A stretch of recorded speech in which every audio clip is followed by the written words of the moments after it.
Olá, queridos, eu sou o pastor Éder Moreira e desejo que a graça e a paz de Jesus esteja no seu coração.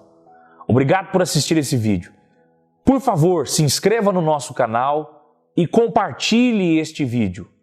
Fazendo assim, você estará sendo instrumento de Deus, nos ajudando a divulgar a palavra de Deus. Eu hoje quero encerrar a série de mensagens falando sobre os inimigos do cristão.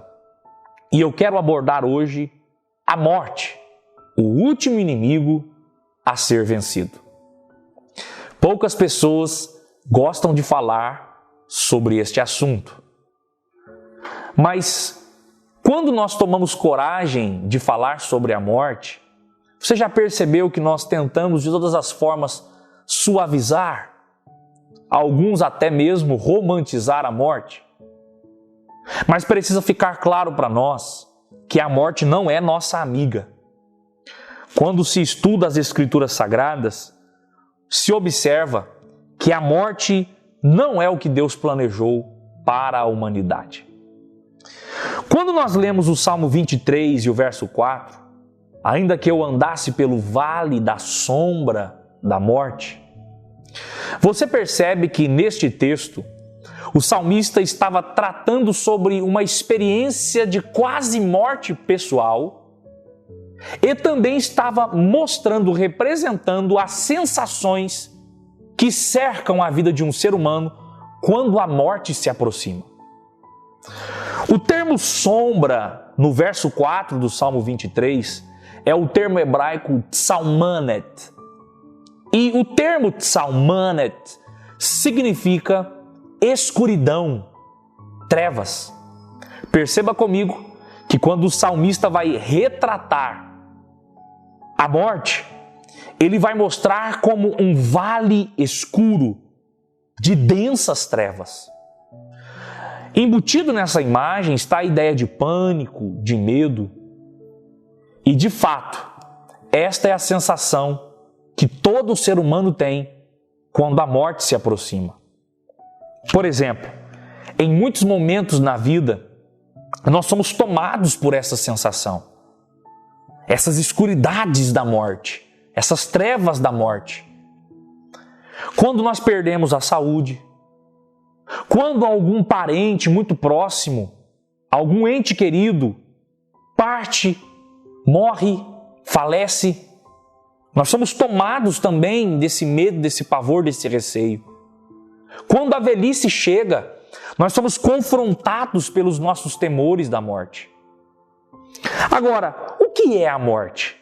Quando se lê a Epístola de Tiago, capítulo 2 e o versículo 26, você percebe que a morte é o processo de separação do espírito e da alma do corpo humano. É quando o espírito e a alma se desacoplam do corpo humano. A este processo de separação do espírito e da alma do corpo, a Bíblia chama de morte. Há dois tipos, de uma forma geral, de morte mencionada na Bíblia. A morte espiritual, que é a separação nossa de Deus, e a morte física. É sobre essa morte física que nós estamos falando. Em Mateus 10, 28 fica bastante claro para nós sobre esses dois tipos de morte que existem. No texto Jesus cita, dizendo, não tema aqueles que podem matar o corpo. Isso é uma referência à morte física. E não podem matar a alma.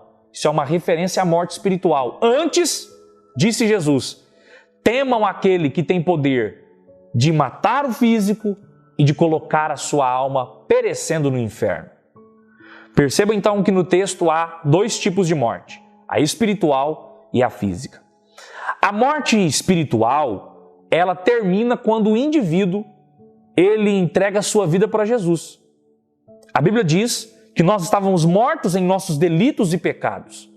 Quando vivíamos no mundo de uma forma vã, nós estávamos mortos para Deus.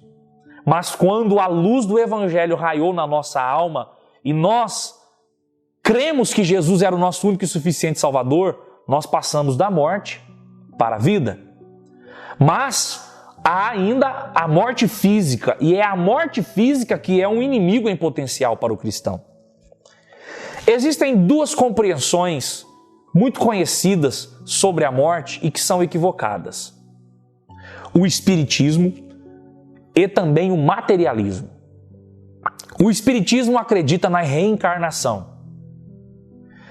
Os espíritas apregoam que o indivíduo morre e ele pode se reencarnar novamente nessa vida num grau maior ou menor, dependendo de como ele agiu na sua vida anterior. Só que pela Bíblia Sagrada nós sabemos que isso é uma falácia, porque em Hebreus capítulo 9, versículo 27, o texto sagrado nos diz que ao homem está ordenado morrer uma só vez, vindo depois disso o juízo. Ou seja, nós morremos apenas uma única vez e não voltamos mais, seremos julgados após a nossa morte. Mas há também uma segunda visão equivocada sobre a morte, que é o materialismo. O materialismo é aquele tipo de gente que diz assim: não, para mim, morreu, acabou. O materialista acredita apenas na matéria, findando a matéria aqui, para ele terminou tudo. Mas nós também entendemos pela Bíblia que isto é uma falácia, porque a Bíblia menciona em Lucas capítulo 16, versículo 22 e 23, numa passagem bastante conhecida sobre Lázaro e o rico e Lázaro, que Lázaro morreu, e a partir do momento que ele morreu, os anjos vieram recolher a sua alma e o seu espírito e levar ao seio de Abraão. Enquanto o rico foi levado ao Hades, e ali ele passou por tormentos. Esse trecho das Escrituras deixa bastante claro para nós que existe sim vida após a morte. Há uma vida eterna após a morte. Portanto, é uma falácia o materialismo em acreditar que morreu, acabou. Não é assim que a Bíblia ensina. Agora, pastor, eu compreendo tudo isso a respeito da morte. A morte realmente é um inimigo do cristão. Mas como vencer a morte? Eu gostaria de dizer para você que se você é salvo em Jesus Cristo, você já venceu a morte. Em que sentido? Como isso é possível, pastor? Sim, a vitória do cristão sobre a morte não se dá por ele mesmo, se dá por Jesus Cristo. A Bíblia diz que Jesus Cristo, ele venceu a morte quando ele morreu na cruz do Calvário e ressuscitou ao terceiro dia. Jesus, então, venceu a morte. Ele triunfou sobre ela. Isso está bem claro para nós lá em 1 Coríntios, capítulo 15, versículos 56 e 57. Ou seja, Jesus venceu a morte por nós. E se você está nele e ele está em você, logo você também já venceu. O cristão, portanto, está seguro. Está seguro porque ele tem Jesus Cristo. E a prova maior disso, de que nós vamos vencer e já vencemos por intermédio de Jesus a morte, é que em 1 Tessalonicenses capítulo 4, versículo 14, a Bíblia diz que se Jesus ressuscitou, nós também ressuscitaremos. Da mesma forma que Jesus ressuscitou dos mortos, nós um dia também ressuscitaremos com Jesus Cristo. E a morte será totalmente aniquilada. Agora, eu gostaria de deixar aqui uma mensagem. Muitas pessoas diante da morte ficam tristes e cabisbaixas, amedrontadas. A revista Time Magazine, uma revista americana, publicou um artigo que foi feito num hospital com pessoas em estado terminal. Algumas entrevistas foram feitas com essas pessoas nesse estágio de morte e algumas fotos foram tiradas dessas pessoas. A maioria das pessoas na foto estavam com um semblante triste e demonstrando medo. Mas há uma foto que chama a atenção. É a foto de um homem. Ele demonstra alegria mesmo estando à beira da morte. E na entrevista deste homem, algo se sobressalta. Quando perguntaram para aquele homem qual era o motivo da a atitude dele frente à morte ser diferente de quase todas as pessoas que ali estavam. Ele disse que nele havia uma esperança. Ele disse na entrevista a seguinte frase: eu estou ansioso para ver Jesus.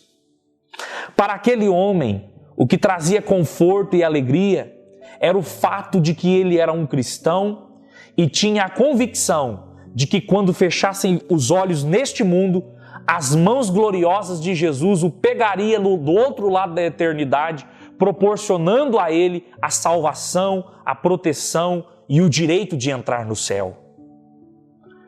E é só Jesus mesmo que pode nos dar esse direito. Não há outra forma de vencermos a morte senão por Jesus Cristo. E sabe o que é glorioso de ter Jesus? O glorioso de ter Jesus é que Ele passará conosco pela morte quando chegar o nosso dia e nos esperará do outro lado para receber o nosso espírito e a nossa alma. E não se esqueça de uma coisa: no dia em que a trombeta soar e Jesus voltar para buscar, se nós estivermos partido, o nosso corpo será ressuscitado da sepultura e nós estaremos plenamente, espírito, alma e corpo, para sempre com o Senhor Jesus Cristo. Por isso, só por intermédio de Jesus, nós conseguimos vencer. Eu quero concluir aqui a série de mensagens falando sobre os inimigos do cristão, mostrando para você que todos os cinco inimigos que nós abordamos nesta série, você percebeu que só por intermédio de Jesus que nós podemos vencer? Só por Jesus nós temos triunfo. Por isso eu quero dizer a você que está assistindo esse vídeo e ainda não tem uma intimidade profunda com Cristo, que não aceitou a Cristo como seu único e suficiente Salvador, abra o teu coração.